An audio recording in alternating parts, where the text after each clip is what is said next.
नमस्ते फ्रेंड्स, आज का हमारा स्किल टेस्ट का टॉपिक है वेंटिलेटर। वेंटिलेटर स्किल टेस्ट के रिगार्डिंग बहुत ही महत्वपूर्ण टॉपिक है और इसकी पूछे जाने की संभावना 80 से 90% है। और इसमें पूछे जाने वाले क्वेश्चन जैसे वेंटिलेटर के मोड्स है, वेंटिलेटर के टाइप्स है और वेंटिलेटर के अलार्म्स है, इनसे क्वेश्चन बनते हैं। ठीक है, और मैं आपको ये वीडियो लेकर आया हूँ या ये जो पूरा वेंटिलेटर के बारे में जानकारी लेकर आया हूँ, ये मेरी गारंटी है। अगर इस वीडियो को आप अच्छी तरीके से देखेंगे या मतलब अच्छी तरीके से सुनेंगे तो मैं ये गारंटी लेता हूँ कि आपको दूसरा कोई वेंटिलेटर से रिलेटेड वीडियो देखने की ज़रूरत नहीं है। ठीक है, तो पहले हम वेंटिलेटर की जो बेसिक्स है वो क्लियर करते हैं, बाद में हम वेंटिलेटर के मोड्स पर जाएंगे, बाद में उसकी अलार्म सेटिंग पर जाएंगे और फिर बाद में हम वेंटिलेटर को बेसिकली देखेंगे, उसमें FiO2 क्या होती है, पीप क्या होती है, वो हम सब देखेंगे। ठीक है, तो पहले शुरुआत करते हैं कुछ बेसिक डेफिनेशन से। ठीक है, the pressures eight the end expiration was called a positive and expiratory pressure और पीप। एक ऐसा प्रेशर जो एंड ऑफ एक्सपायरेशन पर लगा रहे वो भी पॉजिटिव, तो उसको हम पॉजिटिव एंड एक्सपायरेटरी प्रेशर कहते हैं, पीप। अब यहाँ पर पॉजिटिव का हम कह सकते हैं, पॉजिटिव का मतलब है एटमॉस्फेरिक प्रेशर से ज़्यादा प्रेशर। एटमॉस्फेरिक प्रेशर से ज़्यादा प्रेशर होना उसको पॉजिटिव प्रेशर कहते हैं, और positive pressure end of expiration पर लगना उसको पीप, पॉजिटिव एंड एक्सपायरेटरी प्रेशर कहते हैं। ठीक है, पॉजिटिव एंड एक्सपायरेटरी प्रेशर का भी एक रूपांतरण किया गया, उसको कहते हैं CPAP. CPAP means continuous positive airway pressure. इसमें क्या होता है, the pressure in the patients lungs remain positive above atmospheric through out the breathing cycles, thus the new procedure was called continuous positive airway pressure. ऐसा pressure जो पूरे breathing cycle पर positive रहे, उससे हमें मतलब नहीं है कि पेशेंट इंस्पायरेशन कर रहा है या एक्सपायरेशन कर रहा है। पेशेंट के इंस्पायरेशन के दौरान भी पॉजिटिव और एक्सपायरेशन के दौरान भी पॉजिटिव रहे, उसके ऐसे प्रेशर को हम कंटिन्यूस पॉजिटिव एयरवे प्रेशर कहते हैं, कंटिन्यूस पॉजिटिव एयरवे प्रेशर। ठीक है, अब बात आती है असिस्टेड वेंटिलेशन। ये एक हम अगर इसको हम समझ लेंगे तो हम थोड़ा सा मोड के बारे में हमको थोड़ी सी जानकारी, या हम कह सकते हैं थोड़ा सा अनुभव, या हम कह सकते हैं थोड़ी सी जानकारी हमें मोड के बारे में पता चल जाएगी। ये मोड का बेसिक्स है। अगर हमें वेंटिलेटर के मोड्स को समझना है तो हमें थोड़े से छोटे छोटे फंडे हैं जो बेसिक हैं उनको भी समझना हमें बहुत ज़रूरी है। ठीक है, तो assisted ventilation means simply that the ventilator helps the patient with timing and work of inspiration. The term CPAP is usually applied to continuous positive airway pressure provided while the patients breathe unassisted, such as for infant with respiratory distress syndrome after extubation or adult with sleep apnea. CPAP क्या है? CPAP ऐसे पेशेंटों को देते हैं जिसमें हमें assistant की कोई ज़रूरत नहीं, वो अपने आप रेस्पायरेशन कर सकते हैं, हमें बस उनको सिर्फ टाइडल वॉल्यूम पहुंचानी है और पेशेंट को असिस्टेंस की कोई ज़रूरत नहीं है। जैसे मतलब वो ब्रीथिंग अपने आप स्टार्ट कर सकता है और इंस्पायरेशन कर सकता है, एक्सपायरेशन करता है। ऐसे पेशेंट के जिसमें ब्रीथिंग को कोई असिस्टेंट की ज़रूरत नहीं है, ऐसे पेशेंट में हम सीपेप देते हैं। सीपेप किस किस में मेजर कंडीशन में देते हैं, जैसे रेस्पिरेटरी डिस्ट्रेस में हम सीपेप देते हैं, और एक्सट्यूबेशन, आफ्टर एक्सट्यूबेशन के बाद अगर पेशेंट वेंटिलेटर पर था और वेंटिलेटर के बाद वीनिंग मोड में लेकर उसको अगर वेंटिलेटर से हटाने के बाद में हम सीपेप लगाते हैं। सीपेप से पेशेंट अपना आप सांस लेता है, अपना आप इनहेल करता है, एक्सेल करता है, और इसमें असिस्टेंस की बिल्कुल ही ज़रूरत नहीं पड़ती है ड्यूरिंग सीपेप। ठीक है, अब if the patient can control the timing size of the breath it is called spontaneous breath. ठीक है, ये इससे हम अगर ये समझ गए तो हम मोड को समझने में बहुत आसानी होगी। ठीक है, अगर patient can control the timing, अगर पेशेंट टाइमिंग मतलब ब्रीथिंग के टाइमिंग को और साइज को, कितनी ड्यूरेशन और ब्रीथिंग की ड्यूरेशन और टाइम दोनों को अगर पेशेंट कंट्रोल करता है तो उसको हम कहेंगे स्पॉन्टेनियस ब्रीथिंग। और otherwise it is called mandatory breathing. ये एक आगे मोड में काम आने वाली चीज़ है। ठीक है, और दिस डिस्टिंक्शन इज इम्पोर्टेंट, ये अंतर बहुत ज़रूरी है, because it is the basis for defining the mode ventilation. ये वेंटिलेशन के मोड है, उसमें ये मतलब एक ज़रूरी है, जिसको हम कहते हैं आधार है, वो ज़रूरी है। ये यहाँ पे आधार की नींव रखी जा रही है, ठीक है। A mode of ventilation is a particularly pattern of spontaneous and mandatory breathing, ठीक है। जो मोड होता है वेंटिलेशन का, ए स्पॉन्टेनियस और मैंडेटरी ब्रीथ होता है, ठीक है। The circuit connect the ventilator to either an endotracheal tracheostomy tube that extend into the patient's throat, causing the arrangement to call invasive ventilation, or mask covering the mouth or nose or just the nose, referred as a non-invasive ventilation, ठीक है। ये हो गया हमारा basic. और अब हम कुछ डेफिनेशन है, जैसे frictions of inspired O2 FiO2 कि हमारे लग थोड़े बहुत बच्चों मतलब थोड़े बहुत दोस्तों को पता ही नहीं है कि FiO2 क्या होती है। बस देखते हैं कि FiO2 मीन्स होती क्या है, वो हम अभी देखते हैं, ठीक है। FiO2 means A concentration of oxygen in the inspired air, ठीक है। हम जो एयर इंस्पायर्ड कर रहे हैं उसमें ऑक्सीजन की मात्रा FiO2 कहलाती है, ठीक है। Use the lowest FiO2 that achieve the target oxygenation, avoid prolong FiO2, मतलब FiO2 मोर देन 0.6, मतलब जैसे 100 ml हम कोई एयर ले रहे हैं तो उसमें मोर देन 0.60% से ज़्यादा FiO2 कंसंट्रेशन ऑफ ऑक्सीजन नहीं होनी चाहिए। उससे क्या होता है, कैन कोज ऑक्सीजन टॉक्सिसिटी, और कई पेशेंट्स में हम 100% FiO2 रखते हैं, वो फिजिशियन पर डिपेंड करता है, ठीक है। अब फ्रैक्शंस ऑफ FiO2 की डेफिनेशन समझ गए, मतलब इंस्पायर्ड एयर में ऑक्सीजन की मात्रा, concentration of oxygen in inspired air, उसको हम कहते हैं FiO2, ठीक है। अब है फ्रीक्वेंसी और रेस्पिरेटरी रेट, ये भी बहुत ज़रूरी है। Respiratory rate normally 10 to 20 breath per minute होती है, या 12 to 20 ब्रीथ पर मिनट, ठीक है।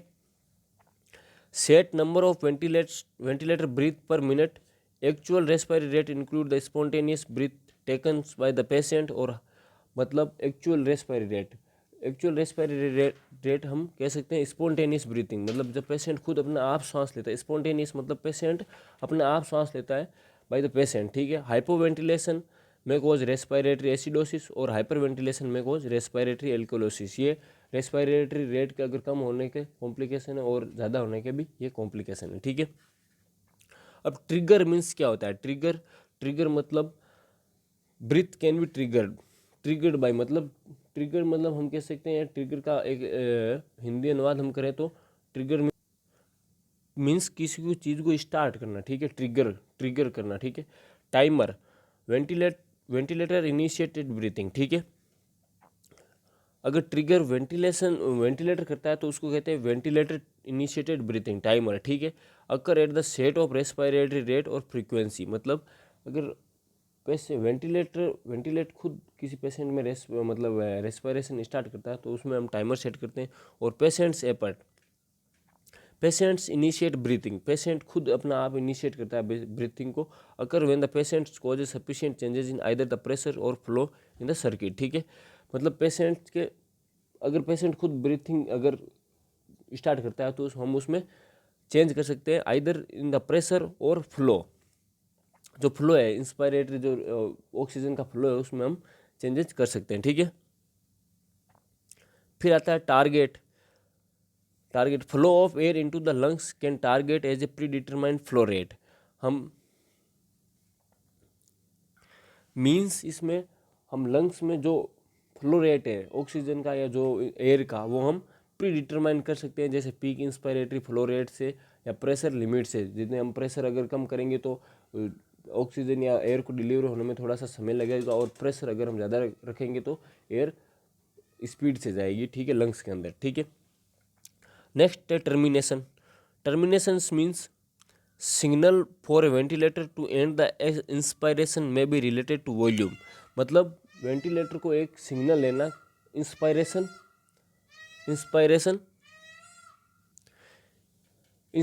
एंड करने की, ठीक है।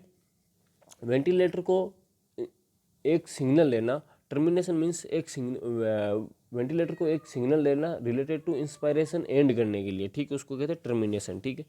फिर बाद में आते हैं टाइडल वॉल्यूम नॉर्मली हम पेशेंट में जब वेंटिलेटर पर होता है तो उसमें 6 से 6 से 8 ml पर kg of ideal body weight पर हम रखते हैं। अगर इससे ज़्यादा रखेंगे तो बेरोट्रोमा हो सकता है। बेरोट्रोमा मीन्स लंग्स में इंजरी हो सकती है। कैसे इंजरी होती है? लंग्स में जब इंजरी तब होती है जब प्रेशर एकदम इमीडिएटली मतलब सडनली चेंज हो प्रेशर, जैसे एक हाई प्रेशर हो और एकदम लो प्रेशर हो जाए तो उसमें बेरोट्रोमा होने के चांसेस लेते हैं, जिसमें लंग्स इंजरी हो जाती है। ठीक है। Volume of gas exchange with each breath. A lower tidal volume is indicated in patients with a steep and non-compliant lungs, and higher tidal volume may cause tachycardia, decrease blood pressure and lungs injury। ठीक है। अगर लो एकदम normal tidal volume बनाए रखनी, अगर लो tidal volume रखेंगे तो patients में ये इंडिकेट करता है स्टीपनेस। स्टीपनेस मतलब लंग्स का जकड़न। ठीक है। और नॉन कॉम्प्लिएंट लंग्स मतलब लंग्स अपने आप हम या लंग्स जो हमारे हम चाहते हैं वैसा काम नहीं कर रहे हैं। ठीक है। Non कॉम्प्लिएंट lungs. ठीक है।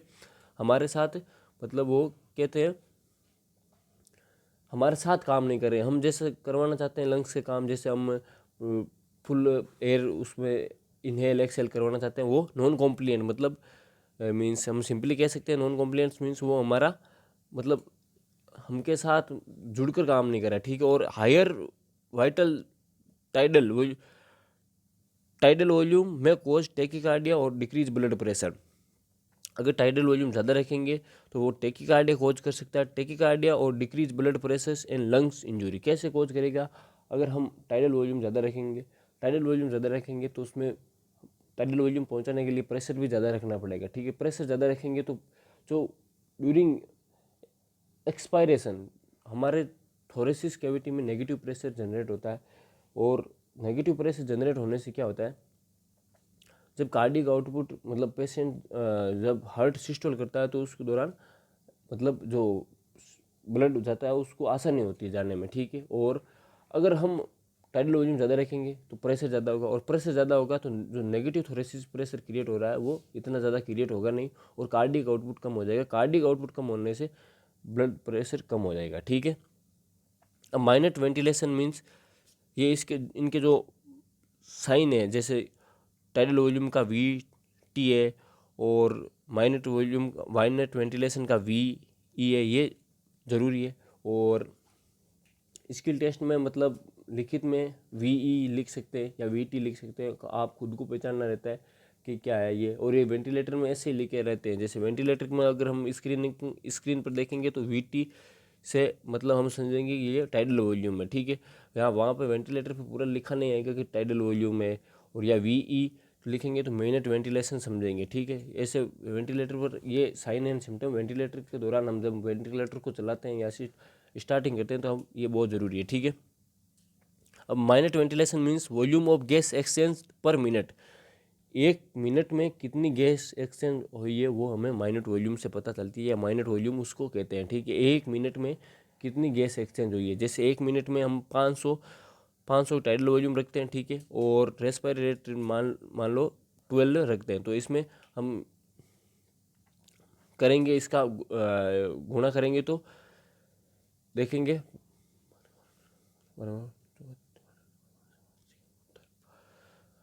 इसमें देखेंगे कितना आता है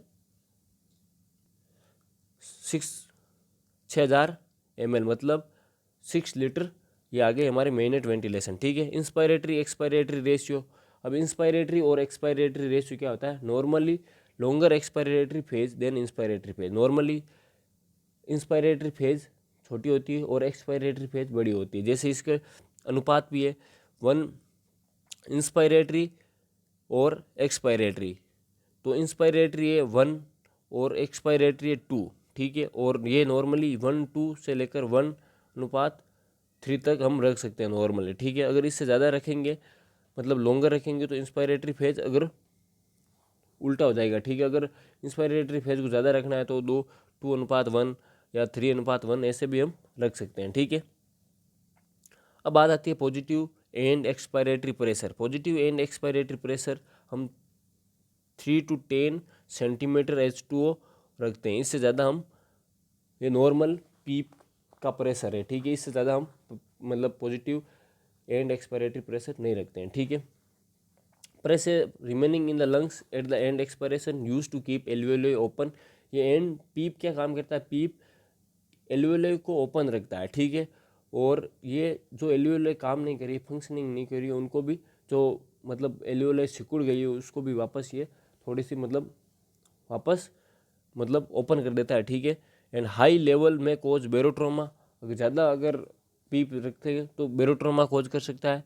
इंट्राक्रेनियल प्रेशर बढ़ा सकता है और डिक्रीज कार्डिक आउटपुट भी डिक्रीज कर सकता है। डिक्रीज कार्डिक आउटपुट में मैंने बता दिया था कि नेगेटिव प्रेशर क्रिएट होता है, और पीप अगर रखेंगे तो पॉजिटिव प्रेशर रहेगा और नेगेटिव प्रेशर बहुत कम होगा, जिसके कारण कार्डिक आउटपुट कम हो जाएगा, और कार्डिक आउटपुट कम हो जाएगा जिस कारण ब्लड प्रेशर ऑटोमेटिकली कम हो जाएगा, ठीक है। और इंट्राक्रेनियल प्रेशर ऐसे बढ़ेगा जैसे हमें देखते हैं कि नॉर्मली जब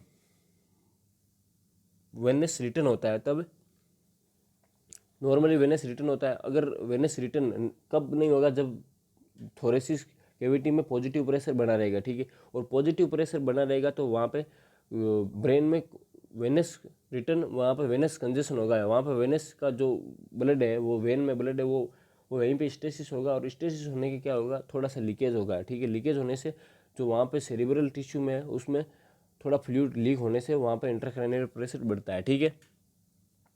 अब pressure support provide additional pressure during inspiration to ensure a large tidal volume, ठीक है, विथ मिनिमल पेशेंट एफर्ट्स। मतलब प्रेशर सपोर्ट नॉर्मली इसकी वैल्यू देख लो 8 to 20 सेंटीमीटर ऑफ H2 है, ठीक है। प्रेशर सपोर्ट ऐसा, इसमें क्या होता है नॉर्मली कि इसमें थोड़े थोड़े समय पर लार्ज टाइडल वॉल्यूम को देने के लिए ये प्रेशर सपोर्ट हम यूज में लेते हैं, ठीक है। इसको हम नॉर्मली कहते हैं साई, ठीक है, SIGH साई, ठीक है। इसको हम साई भी कह सकते हैं प्रेशर सपोर्ट को, ठीक। Peak inspiratory pressure means highest proximal airway pressure reach during inspiration. मतलब एक ऐसे प्रेशर की वैल्यू जो सबसे ज़्यादा पहुंचती है ड्यूरिंग इंस्पायरेशन के, ठीक है। The target peak inspiratory pressure is less than 35 centimetre of H2O, ठीक है। लो पीप में result in hypoventilation and high PEEP में लंग्स डैमेज कर सकती है। अगर पीप कम रखेंगे तो हाइपोवेंटिलेशन हो सकता है, और ज़्यादा रखेंगे तो लंग्स डैमेज हो सकता है, ठीक है। Peak flow rate maximum flow delivered by the ventilation during inspiration. Peak flow rate means एक फ्लो रेट, मतलब पीक फ्लो रेट मीन्स ज़्यादा ऑक्सीजन का फ्लो या एयर का फ्लो ड्यूरिंग इंस्पायरेशन करवाना, उसको पीक फ्लो रेट कहते हैं, ठीक है। अब ये है वेंटिलेटर नॉर्मली। इस वेंटिलेटर में देखो यहाँ पे तो टाइप ऑफ रेस्पिरेशन, मतलब कौन सी रेस्पिरेशन है, ठीक है। और ये यहाँ पे देखो रेस्पिरेटरी रेट, ठीक है। ये यहाँ पे रेस्पिरेटरी रेट है, जैसे 20 रेस्पिरेटरी रेट है, ये आई, और ये इंस्पायरेटरी और एक्सपायरेटरी वो रेशियो, ठीक है। ये पी पे पॉजिटिव एंड एक्सपायरेटरी प्रेशर, ठीक। ये वाइटल, ये टाइडल वॉल्यूम है, और ये माइनट वेंटिलेशन है, ठीक है। ऐसे ये सब सेम रहता है, हर वेंटिलेशन में ऐसे ही रहता है, ठीक है। इसको ध्यान से देख लो। और ये यहाँ पे वापस जैसे ये देखो यहाँ पे FiO2 है, ठीक है, 0.30 है यहाँ पे, और ये पी पे 8 या 6, शायद मेरे को भी इतना नहीं दिख रहा है, या 6 है या 8 है, ठीक है। अब मोड ऑफ वेंटिलेशन, अब बात करते हैं मोड ऑफ वेंटिलेशन। ये बहुत इंपॉर्टेंट है, स्किल टेस्ट के पूछ जाने की बहुत संभावना है। हमने इतनी देर डेफिनेशंस पढ़ी, बेसिक्स हमने क्लियर कर लिए। अब हम जो मेन चीज़ है वेंटिलेशन में जो पूछ जा सकती है, जो हमें रात दिन हम प्रैक्टिकल्स के दौरान इनको फेस करते हैं, वो चीज़ अब आई है, mode of ventilation. Mode of ventilation, first mode of ventilation है control ventilation. Control ventilation means ventilator initiate all breath at a preset rate and tidal volume। इसमें क्या करता है, वेंटिलेटर खुद इनिशिएट करता है ब्रीथिंग को, कहाँ कब, मतलब फिक्स रेट पर और फिक्स टाइडल वॉल्यूम पर जो हमने सेट कर रखी है, वेंटिलेटर खुद अपने आप इनिशिएट करता है ब्रीथिंग को, ठीक है। Went will block any spontaneous breathing, अगर पेशेंट को खुद ब्रीथिंग लेना चाहता है तो वेंटिलेटर उसको स्टॉप कर देगा ब्रीथिंग को, ठीक है। उस पेशेंट को अपना आप सांस लेने नहीं देगा, ठीक है। यूज मेनली इन ऑपरेटिव पेशेंट और पैरालाइज्ड एंड सेडेटेड पेशेंट। ऐसे पेशेंट जो ऑपरेशन थिएटर में, ठीक, ऑपरेशन रूम में, और जो पैरालाइज्ड कर रखे हैं हमको जनरल एनेस्थेसिया देके, जनरल सेडेशन देके उसको हम पैरालाइज कर रखा है, और सेडेटिव पेशेंट में हम ये कंट्रोल वेंटिलेशन यूज में लेते हैं, ठीक है।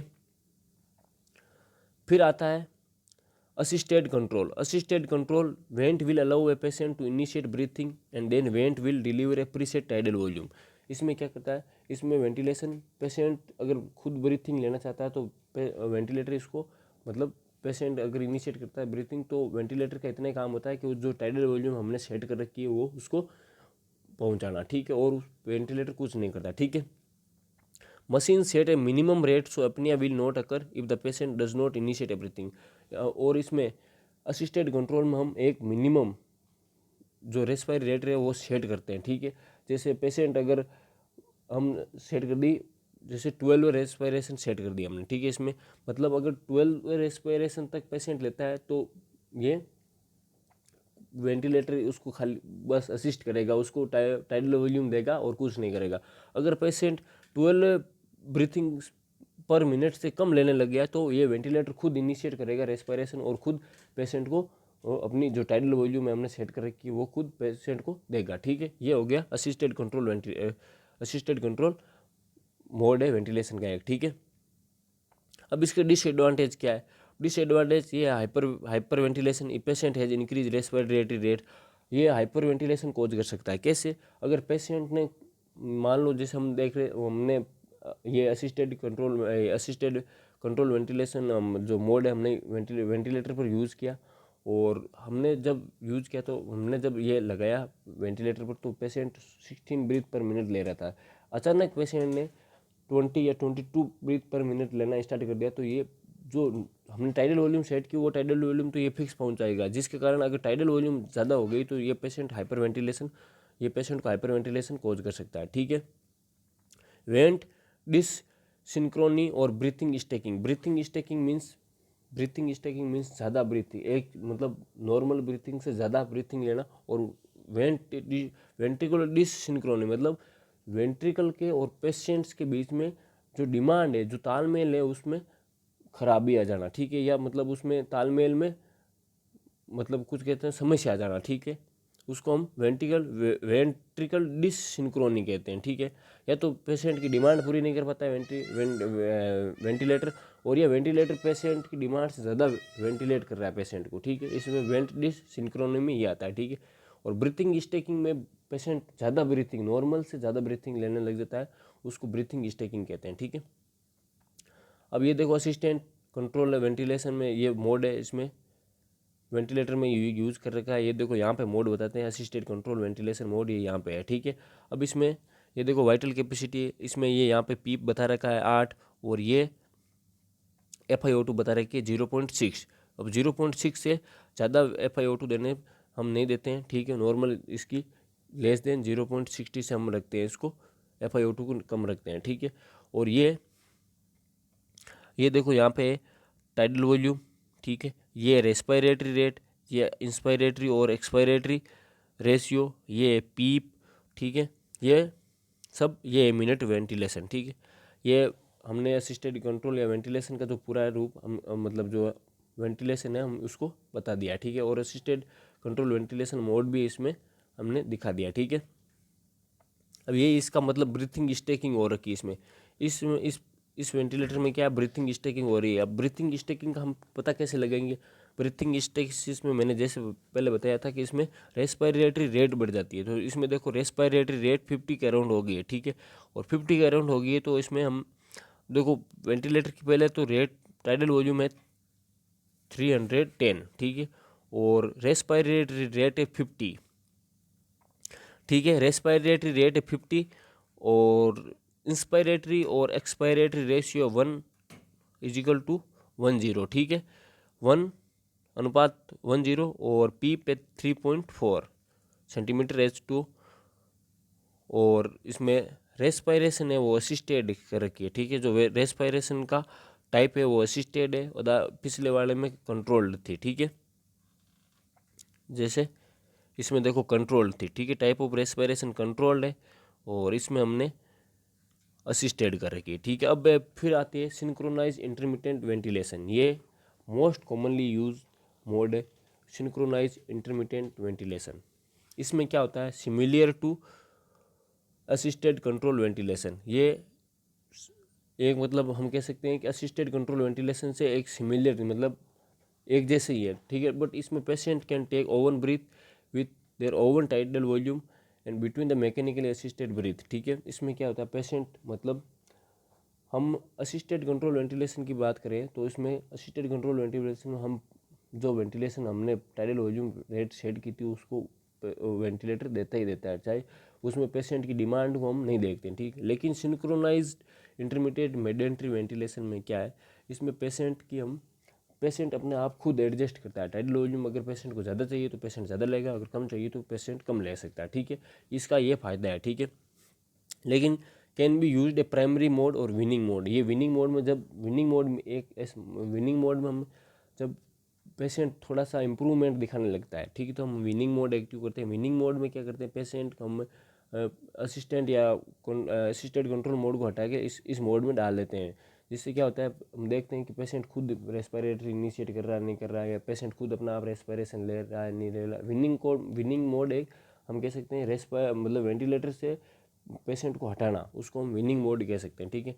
और अगर ये सिंक्रोनाइज में एक चांसेस ये भी रहता है कि may lead to low respiratory rate in patient who does not initiate breathing if the said rate is low. इसमें लो रेस्पिरेटरी रेट होने के भी चांसेस रहते हैं। अगर हम ध्यान नहीं दिया तो पेशेंट ब्रीथिंग अगर इनिशिएट नहीं कर पा रहा है नॉर्मली, तो उसमें लो रेस्पिरेटरी रेट होने के भी चांसेस रहते हैं सिंक्रोनाइज इंटरमीडिएट मेडेंट्री वेंटिलेशन में, ठीक है। अब नेक्स्ट है pressure support ventilation. Pressure support ventilation also called है स्पॉन्टेनियस मोड, ठीक है। इसमें क्या करता है, पेशेंट इनिशिएट ब्रीथ मतलब पेशेंट सांस तो स्टार्ट करता है and ventilator deliver a preset inspiratory pressure. इसमें जिस प्रेशर से हमको वो टाइडल वॉल्यूम लेनी है, वो इसमें प्रेशर मेन इसका मतलब इसमें मोटिव रहता है प्रेशर का, ठीक। और रिलेटेड इसके टाइडल वॉल्यूम से कोई मतलब नहीं है, और ना वॉल्यूम से मतलब है, ना इसको फ्लो से मतलब, इसको मतलब है खाली बस प्रेशर से। ये एक प्रीसेट इंस्पायरेटरी प्रेशर को डिलीवर करता है। ये डिलीवर क्यों करता है, क्योंकि इसमें जो एयरवे रेजिस्टेंस होने की वजह से अगर एयरवे ज़्यादा रेजिस्टेंस हो गया तो हम इस पेशेंट को प्रेशर सपोर्ट वेंटिलेशन में हम इस मोड में हम वेंटिलेटर को डालते हैं, और इसमें वेंटिलेटर को डालने के बाद में ये अपना आप ही जो लंग्स में प्रेशर क्रिएट कर रहा है, जो लंग्स में ज़्यादा रेजिस्टेंस है प्रेशर की वजह से, ये उस प्रेशर को ओवरकम करता है। उस प्रेशर से मतलब ज़्यादा प्रेशर देकर और ये नॉर्मल रेस्पिरेशन या जो वेंटिलेशन है वो स्टार्ट करवाता है, ठीक है। पेशेंट कंट्रोल द रेट को कंट्रोल कर सकता है, टाइडल वॉल्यूम को कंट्रोल कर सकता है, एंड मिनट वेंटिलेशन को भी वो कंट्रोल कर सकता है, ठीक है। Tidal volume is variable. Tidal volume कभी कभी चेंज भी हो सकती है, ठीक है। Can be use in conjunction with SIMV synchronise intermediate mandatory ventilation और CPAP के हम साथ में यूज में ले सकते हैं। अगर CPAP दे रहे हैं या SIMV पेशेंट को हम मोड पर रख रहे हैं तो उसके साथ हम P पॉजिटिव सपोर्ट वेंटिलेशन भी हम उसके साथ दे सकते हैं। उससे क्या फ़ायदा होगा कि नॉर्मली जैसे पेशेंट का लंग्स रेजिस्टेंस कर रहा है, हम SIMV मोड पर रखा है, और पेशेंट में SIMV मोड में डालने के बाद में पेशेंट में इतना मतलब वो टाइडल वॉल्यूम पहुंच नहीं रही है, तो हम उसमें PSV positive pressure support ventilation साथ में करने पर जो हमने जो टाइडल वॉल्यूम सेट की है वो प्रेशर मतलब पेशेंट के लंग्स तक पहुंच जाएगी। इसलिए हम इसको प्रेशर सपोर्ट वेंटिलेशन को सिंक्रोनाइज इंटरमीडिएट मैंडेटरी वेंटिलेशन के साथ में यूज कर सकते हैं, ठीक है। अब फिर बात आती है continuous positive airway pressure CPAP की। कंटिन्यूस पॉजिटिव एयरवे प्रेशर की। Continuous positive airway pressure provide during both inspiration and expiration. ये पॉजिटिव मैंने पहले ही बता दिया था कि ये पॉजिटिव एयरवे प्रेशर प्रोवाइड करता है ड्यूरिंग इंस्पायरेशन और एक्सपायरेशन में, ठीक है। Ventilator provide oxygen and alarm but no respiration. Ventilator oxygen provide करेगा और अलार्म भी हमको इंडिकेट करेगा, लेकिन रेस्पिरेशन वेंटिलेटर नहीं देगा। जैसे मतलब बाकी में जैसे मोड में हम वेंटिलेटर खुद ब्रीथिंग इनिशिएट कर रहा था, लेकिन इसमें ऐसा वेंटिलेटर खुद ब्रीथिंग इनिशिएट नहीं करेगा, ठीक है। ये क्या करता है, improve gas exchange and oxygenation in patient able to breathe on their own. ये मतलब उनमें गैस इम्प्रूवमेंट करता है, गैस एक्सचेंज, जो अपना आप सांस ले सकते हैं, ठीक है। And can be use non invasively via face और नेजल मास्क और पेशेंट विथ स्लीप अपनिया। ये उन पेशेंट्स में यूज़ में ले सकते हैं जिसमें हमें या तो ईटी ट्यूब नहीं डालनी है, ठीक है, या ट्रेकोस्टोमी नहीं करनी है। उसमें हम सीधा सिंपल फेस मास्क लगा के और ये सीपेप वेंटिलेटर को सीपेप मोड पे डाल देते हैं, जिसके कारण ये अपने आप गैस एक्सचेंज करता रहता है, ठीक है। अब फिर बात आती है airway pressure release ventilation. Airway pressure release ventilation एक डिफर फ्रॉम कन्वेंशनल वेंटिलेशन। ये एक कन्वेंशनल वेंटिलेशन और एक हाई प्रेशर फ्रीक्वेंसी वेंटिलेशन, ये दो प्रकार के वेंटिलेशन के टाइप होते हैं। लेकिन कन्वेंशनल वेंटिलेशन वो होते हैं जो हमारी ब्रीथिंग रेट को जैसे 150 तक, वो हमको 150 तक कन्वेंशनल वेंटिलेशन मीन्स इसमें हम ये हमारे जैसे मतलब नॉर्मली एज जो हम हॉस्पिटल्स में देखते हैं वो कन्वेंशनल वेंटिलेशन होते हैं, ठीक है। और एक होता है high frequency ventilation. Conventional ventilation 150 breath तक उनकी कैपेसिटी होती है, 150 ब्रीथ पर मिनट वो किसी पेशेंट को दे सकते हैं, ठीक है। लेकिन हाई फ्रीक्वेंसी वेंटिलेशन की कैपेसिटी होती है 900 ब्रीथ पर मिनट। वो 900 ब्रीथ पर मिनट तक किसी मतलब पेशेंट को ब्रीथ दे सकते हैं, ठीक है, समझ गए। अब लेकिन ये डिफर फ्रॉम कन्वेंशनल वेंटिलेशन, ये कन्वेंशनल वेंटिलेशन से डिफरेंट है। Elevation of airway pressure with brief intermittent release of airway pressure. मतलब इसमें क्या होता है, एयरवे प्रेशर होता है उसको हम बढ़ा देते हैं और इंटरमिटेंटली रिलीज करते हैं, ठीक है। जैसे थोड़ी देर बढ़ा के थोड़ी देर कम करते हैं, थोड़ी देर एयरवे प्रेशर को जो हमें प्रेशर पहुंचाना है वो उसको बढ़ाते हैं, थोड़ी देर बाद में कम करते हैं। ये क्या करता है, इसका मतलब मेन पर्पज़ या मोटो है एयरवे प्रेशर रिलीज वेंटिलेशन का मोटो यही होता है कि ये facilitate oxygen and CO2 clearance करवाता है, ठीक है। जो एल्वेओली में CO2 रिटेन रह गई है उसको ये क्लियर कर देता है, ठीक है। कैसे क्लियर करता है, एलिवेशन ऑफ एयरवे प्रेशर को ये बढ़ाता और कम करता है, जिसके कारण जो CO2 रिटेन रह गई एल्वेओली में वो साफ वॉश आउट हो जाती है, ठीक है। और ये इसका दूसरा मोटो है, ये एटलेक्टेसिस को ट्रीट करता है और ये एक्यूट रेस्पिरेटरी डिस्ट्रेस में बहुत ज़्यादा ज़रूरी है। एक्यूट रेस्पिरेटरी डिस्ट्रेस में मतलब ज़रूरी इसलिए कि इसमें मतलब रेस्पिरेटरी टाइडल वॉल्यूम को हम कम रखते हैं। एक्यूट रेस्पिरेटरी डिस्ट्रेस में हम टाइडल वॉल्यूम को जैसे वेंटिलेटर पर बहुत कम रखते हैं और जो रेट है, ब्रीथिंग रेट है, वो उसको बढ़ा देते हैं, ठीक है। ARDS को ट्रीट करने का ये वेंटिलेटर पे हम इसको ARDS को ऐसे ट्रीट करते हैं कि जो टाइडल वॉल्यूम है उसको कम करते हैं और जो ब्रीथिंग रेट है उसको बढ़ा देते थे ARDS के पेशेंट्स में, ठीक है। फिर बात आती है नॉन इन्वेजिव वेंटिलेशन की। नॉन इन्वेजिव वेंटिलेशन मतलब इनमें कोई इन्वेजन नहीं है, कोई मतलब जैसे एंडोट्रेकियल ट्यूब नहीं डालनी है, ट्रेकियोस्टोमी ट्यूब नहीं डालनी है, इसे नॉन इन्वेजिव वेंटिलेशन मोड, ठीक है। इसमें आता है by level airway pressure BiPAP, ठीक है। ये बाईपेप मास्क के द्वारा डिलीवर कर सकते हो थ्रू एन एयरवे, ठीक है। सिमिलर टू सीपेप, ये सीपेप से मतलब मिलते जुलते होते हैं, but can be set at one pressure for inhalation and another for exhalation. इसमें इनहेलेशन का प्रेशर अलग रख सकते हैं, एक्सहेलेशन का प्रेशर अलग रख सकते हैं, ठीक है। यूज्ड इन स्लीप अपनिया, ये स्लीप अपनिया जैसे पेशेंट को मतलब सोते सोते सांस नहीं आ रही है, उसमें हम ये bi level airway pressure BiPAP हम यूज़ में लेते हैं। और useful in congestive heart failure और respiratory failure to avoid intubation. अगर रेस्पिरेटरी फेलियर हो गया किसी पेशेंट में और ईटी ट्यूब हम नहीं डालना चाहते हैं तो हम बाईपेप का इस्तेमाल कर सकते हैं और कंजेस्टिव हार्ट फेलियर में बाईपेप इस्तेमाल करते हैं, ठीक है। फिर बात आती है वेंटिलेशन अलार्म की, ये भी बहुत ज़रूरी है, वेंटिलेटर अलार्म। अब ये अलार्म मतलब कभी कभी एग्जाम में भी इनके क्वेश्चन आते हैं, लेकिन प्रैक्टिकल के तौर पर ये बहुत ज़रूरी है, ठीक है। कैसे, अब देखते हैं कौन कौन से अलार्म क्या क्या इंडिकेट करता है, ठीक है। अगर हाई प्रेशर अलार्म है मतलब वेंटिलेटर ज़ोर ज़ोर से बोलने लग जाएगा, ठीक है। वेंटिलेटर में दो अलार्म सुनाई देते हैं। जैसे नॉर्मली दो ही सुनाई देते हैं, एक तो हाई प्रेशर अलार्म, एक लो प्रेशर अलार्म। इसमें लो प्रेशर अलार्म में मतलब वेंटिलेशन एकदम धीरे धीरे आवाज़ करेगा और हाई में ज़ोर से आवाज़ करेगा, ठीक है। अब high common alarm to come and go and more serious if continuous to alarm, ठीक है। इसमें देखते हैं अगर हाई प्रेशर अलार्म किन किन सिचुएशन में बजता है, ठीक है। एक तो secretion need to be suction, मतलब एंडोट्रेकियल ट्यूब डाली रखी है और वो सिक्रेशन से डट गई है, या सिक्रेशन उसमें कलेक्शन हो गया उसमें सिक्रेशन का, और जो हमें एयर पहुंचा रहे वो एयर पहुंचाने में रेजिस्टेंस फील हो रहा है, तो ये high pressure ventilation, high pressure alarm ventilator में बजने लग जाएगा, ठीक है।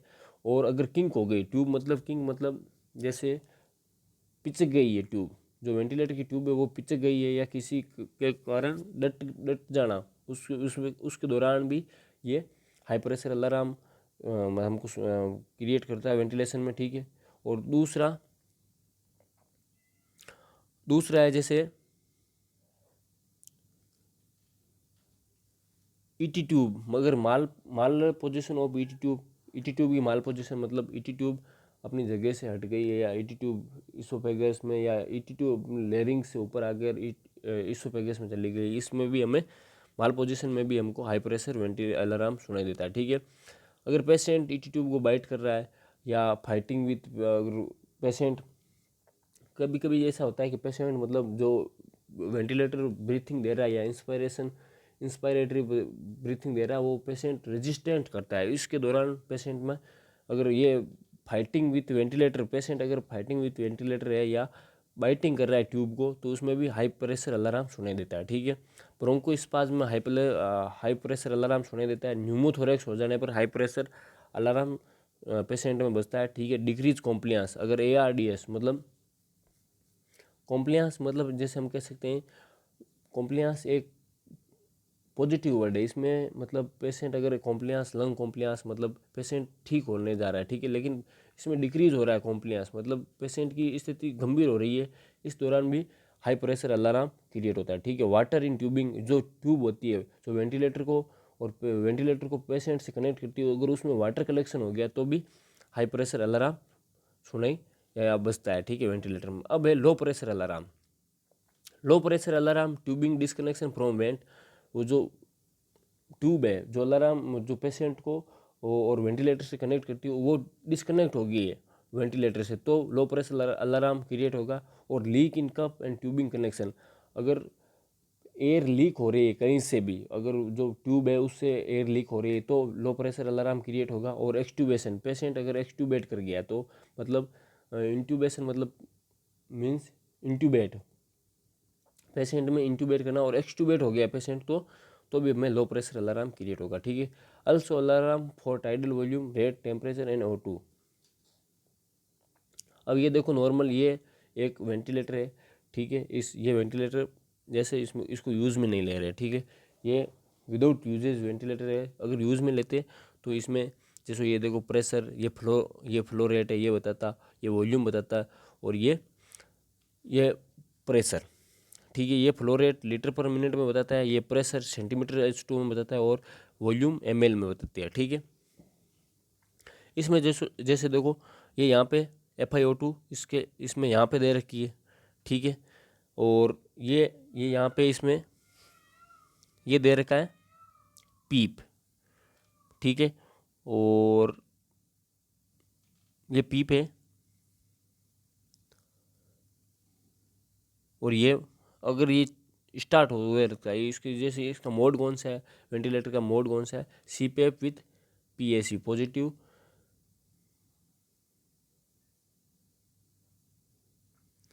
CPAP with PAC means positive support ventilation, ठीक है।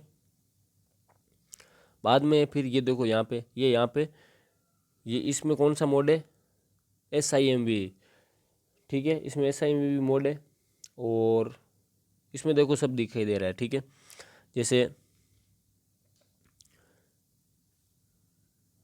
इसमें FiO2 15% है, ठीक है, और प्रेशर दिखा नहीं रहा है, और रेट भी इसमें नहीं दिखा रहा है, ठीक है, लेकिन रेस्पिरेटरी रेट 12 है।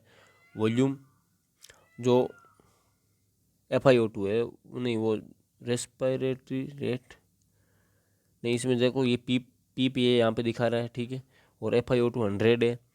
और ये वॉल्यूम मतलब टाइडल वॉल्यूम की बात है, ये 500, ठीक है, 500 ml है।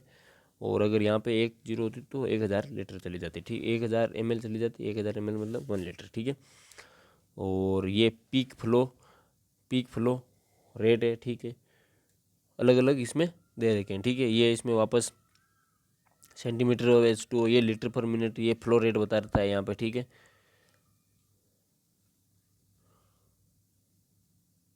और इसमें जैसे इसमें कौन सा मोड है, तो इसमें कंट्रोल मोड है, ठीक है। और इसमें टाइडल वॉल्यूम में 522 और मिनट वॉल्यूम है 13 लीटर। और रेस्पायरेशन है 24, इंस्पायरेटरी एक्सपायरेटरी रेशियो 1:2.5 और पी पे 5.3, ठीक है। ये सब वेंटिलेटर में दिखाई देता है। अब आपको वेंटिलेटर आई थिंक ये देखो, ये वेंटिलेटर में मतलब ये वो जो हमने दिखाया था वो वेंटिलेटर एक किसी पेशेंट में कनेक्ट नहीं था, ले ये किसी पेशेंट में कनेक्ट है और ये ऑन वर्किंग वेंटिलेटर है, ठीक है। इसमें देखो ये यहाँ पे पीप दिखा रहा है, ठीक है। इसमें साफ दिखाई नहीं दे रहा है, लेकिन दिखाई देता तो हमें ये आसानी से पता चल जाता है। जैसे अब ये प्रेशर, ये कौन सा ये मोड है, pressure synchronize intermediate mandatory ventilation है, ठीक है, इसमें ये मोड है। और आई थिंक अब ये वीडियो देखने के बाद में आपको वेंटिलेटर के बारे में पूरा नॉलेज हो गया है। और इसमें मोड कहाँ पे देखते हैं, प्रेशर जो वेरियस मोड है वो वेंटिलेटर के, वो आपको समझ में आ गए होंगे। और कैसा लगा वीडियो कमेंट में ज़रूर बताएं। और भी कोई वीडियो बनानी हो स्किल टेस्ट की रिगार्डिंग तो हमें ज़रूर बताएं कमेंट सेक्शन में। और हम जल्दी से जल्दी 1 या 2 दिन में, आपके कमेंट के बाद 1 या 2 दिन में गारंटी से उस वीडियो को अपलोड करेंगे ये। और वीडियो को like and share and subscribe ज़रूर करें। Thank you.